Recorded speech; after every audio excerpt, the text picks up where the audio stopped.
बिस्मिल्लाहिर्रहमानिर्रहीम। अस्सलामु अलैकुम वरहमतुल्लाह। Welcome to online classes of Iqra Huffaz boys secondary school, a project of Iqra education system. Dear students, उम्मीद करता हूँ आप तमाम स्टूडेंट्स खैरियत से होंगे और अपना तमाम काम मुकम्मल कर रहे होंगे।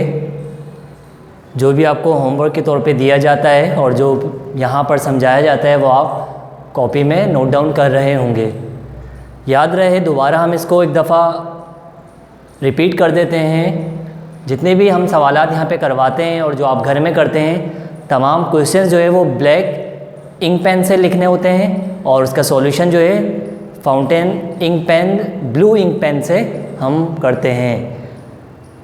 क्योंकि आप 6 से 7 में आए हैं तो तमाम बातें वो पुरानी ही हैं जो हम 6 में करते आए हैं। रफ़ कॉलम हम पेंसिल से बनाते थे जहाँ ज़रूरत होती थी। तो आज हम लेक्चर शुरू करेंगे। लेक्चर नंबर 15 हमारा है। क्लास 7th में मैथमेटिक्स यूनिट नंबर 2 हम पढ़ रहे हैं। उसका नाम है रैशनल नंबर्स। आज हम शुरू करेंगे। हमारी एक्सरसाइज चल रही थी, एक्सरसाइज 2.2।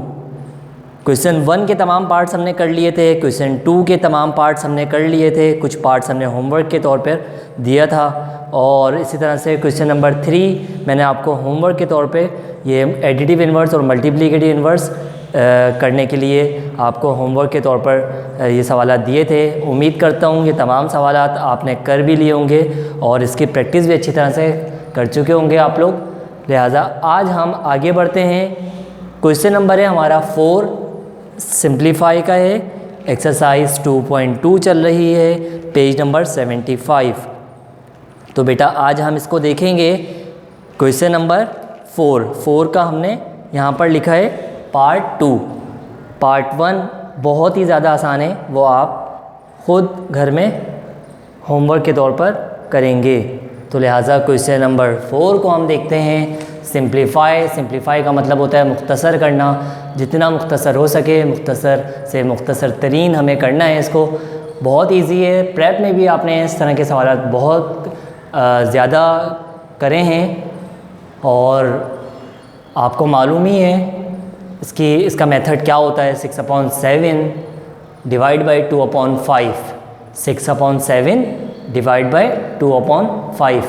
तो सबसे पहले हमें क्या करना होगा, इस डिवाइड की साइन को मल्टीप्लाई में हम इसको चेंज करेंगे और मल्टीप्लाई की साइन में चेंज करते ही हमारे पास जो अगला नंबर होता है 2/5, इसको हम रेसिप्रोकल कर देते हैं। तो आइए बेटा हम इसको देखते हैं, इस क्वेश्चन को। सबसे पहले हम सॉल्यूशन लिखेंगे और उसके बाद हम जो है हमारे पास जो सवाल होता है हम कंप्लीट सवाल उतार लेते हैं। 6/7 डिवाइड बाय 2/5। अब डिवाइड की साइन चेंज होगी मल्टीप्लाई में। 6/7 अपनी जगह पर, मल्टीप्लाई बाय 2/5 रेसिप्रोकल हो जाएगा 5/2।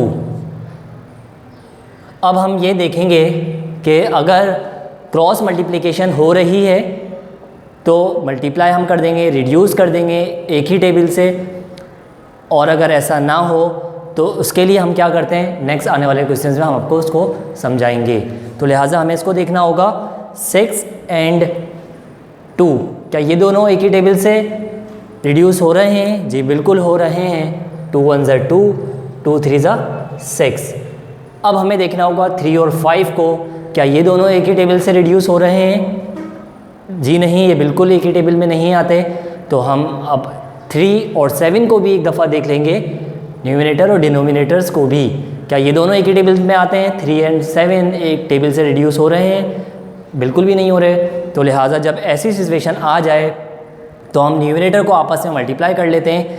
3 और 5 को आपस में मल्टीप्लाई कर लेंगे और डिनोमिनेटर को आपस में हम मल्टीप्लाई कर लेंगे।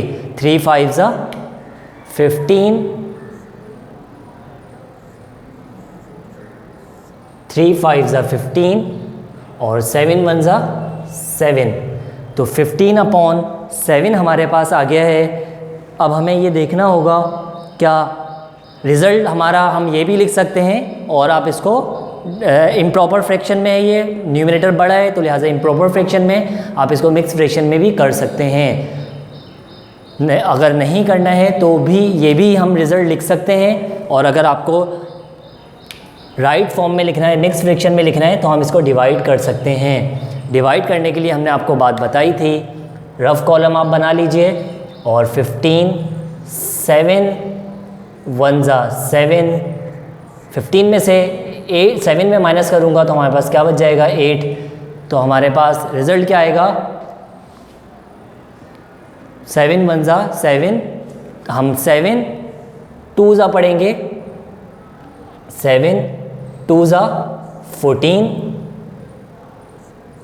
7 1 जा 7 कम हो रहा था तो 2 जा हमने ले लिया, 7 2 जा 14, 15 में से 14 में माइनस करूँगा तो हमारे पास रिज़ल्ट आएगा 1। तो हम इसको किस तरह लिख सकते हैं, 2 राइट 1/7। रिज़ल्ट हमारा ये भी हो सकता है, ये भी हो सकता है, दोनों रिज़ल्ट हैं हमारे पास, तो हम इसको यूँ लिख लेंगे, ये हमारे पास आंसर आ गया। रफ कॉलम आप बना लीजिएगा।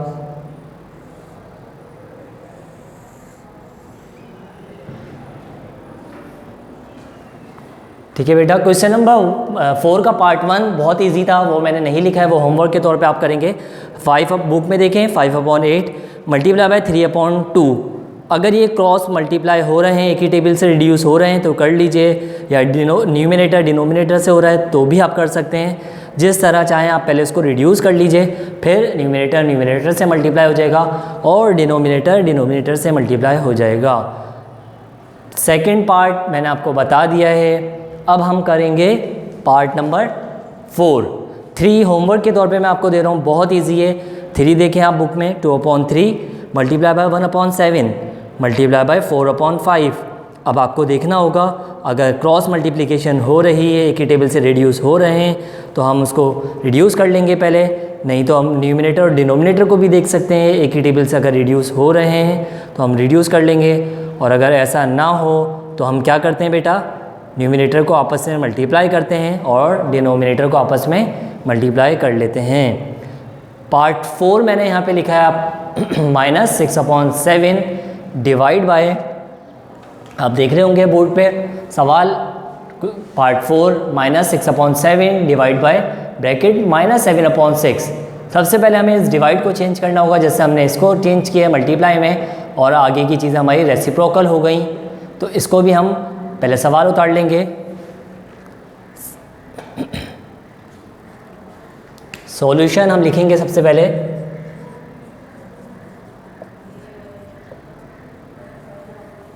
हमारे पास सवाल है -6/7 डिवाइड बाय -7/6।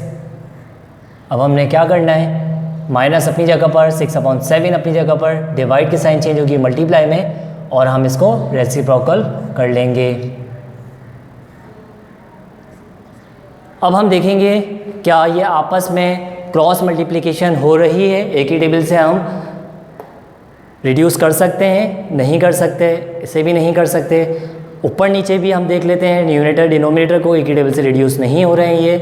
तो जब ऐसी सिचुएशन आ जाए तो हम क्या करते रहे हैं, न्यूमिनेटर से मल्टीप्लाई हो जाएगा और डिनोमिनेटर से मल्टीप्लाई हो जाएगा, और ये साइन भी है, पहले सबसे पहले साइन मल्टीप्लाई होगी, minus multiply by minus, minus minus आप पढ़ कर आए, बताइए बेटा, माइनस माइनस प्लस, जो कि हम लिखते नहीं हैं, शुरू में प्लस आ जाए तो हम लिखते नहीं हैं। 6 6 36, 6 6 36 अपॉन 4 7 7 49। क्या मैं 36/49 को एक ही टेबल से रिड्यूस कर सकता हूँ? नहीं कर सकता, तो लिहाजा हमारे पास रिज़ल्ट क्या आया, 36/49।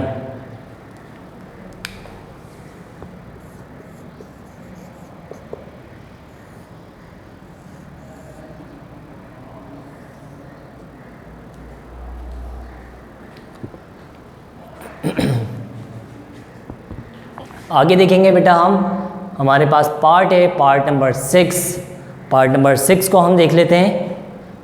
9/4 multiply by -4/9 multiply by 2/3।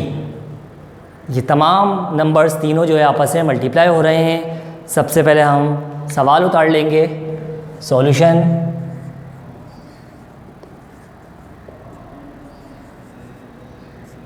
(9/4 multiply by -4/9 multiply by 2/3। अब हम देखेंगे सबसे पहले, अगर कोई नंबर आपस में क्रॉस मल्टीप्लिकेशन हो रही है, एक ही टेबल से रिड्यूस हो रहे हैं, तो हम उसको रिड्यूस कर लेंगे। सबसे पहले हम 9 को देख लेते हैं। 9 1 ज़ा 9, 9 1 ज़ा 9, 4 1 ज़ा 4, 4 1 ज़ा 4। तो हमारे पास रिज़ल्ट आया 2 और 3 आपस में रिड्यूस नहीं हो सकते, एक ही टेबल में नहीं आते, तो लिहाजा 1 मल्टीप्लाई बाय 1 मल्टीप्लाई बाय 2, 2 1 ज़ा 2, 3 1 ज़ा 3, 2/3। हमारे पास रिज़ल्ट इसका क्या आया बेटा? 2/3। पार्ट 6 का जो रिज़ल्ट आ गया हमारे पास 2/3, और ये माइनस साइन अपनी जगह पे रही, plus minus minus minus plus minus, तो लिहाजा हमारे पास रिज़ल्ट आ गया -2/3।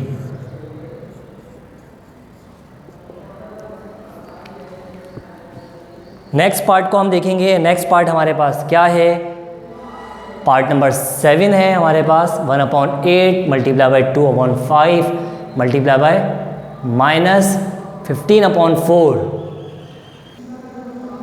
सबसे पहले हम सॉल्यूशन लिखेंगे।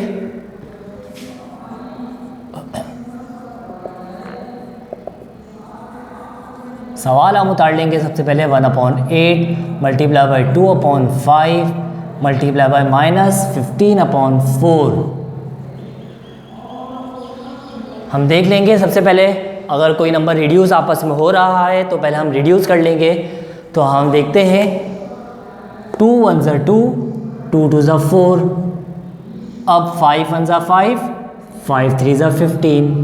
3 और 8 आपस में रिड्यूस नहीं कर सकते हम, 3 और 2 भी आपस में हम रिड्यूस नहीं कर सकते, तो लिहाजा हम न्यूमरेटर को आपस में मल्टीप्लाई कर लेंगे। तो मल्टीप्लाई कर लेते हैं। 1 1 ज़ा 1, 1 3 ज़ा 3, 8 1 ज़ा 8, 8 2 ज़ा 16, plus plus plus plus minus minus, तो हमारे पास रिज़ल्ट आ गया -3/16। ठीक है बेटा, बहुत इजी है एक्सरसाइज। मुझे उम्मीद है आप लोग को समझ में आ रही होगी एक्सरसाइज। नेक्स्ट पार्ट है हमारा पार्ट नंबर 8। बहुत इजी है। -2/3 मल्टीप्लाई बाय -4/6 मल्टीप्लाई बाय -3/4। इसको देख लेते हैं। सबसे पहले हम सॉल्यूशन लिखेंगे और सवाल हम एज इट इज़ उतार लेंगे।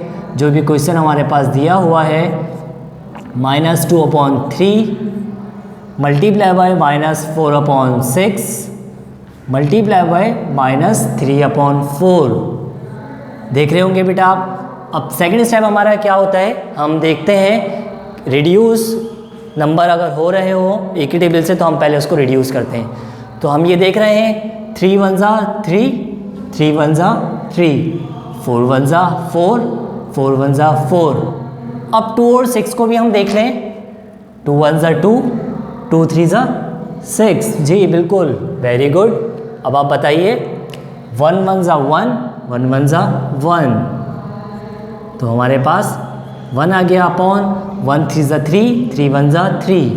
साइन को चेक कर लेते हैं। Minus minus plus, plus minus minus, तो लिहाजा हमारे पास रिज़ल्ट क्या आ गया?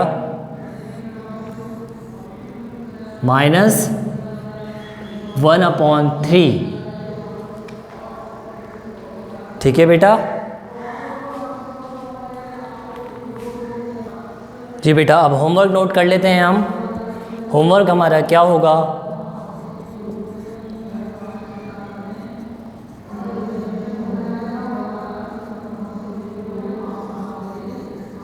होमवर्क हमारा हो जाएगा डू एक्सरसाइज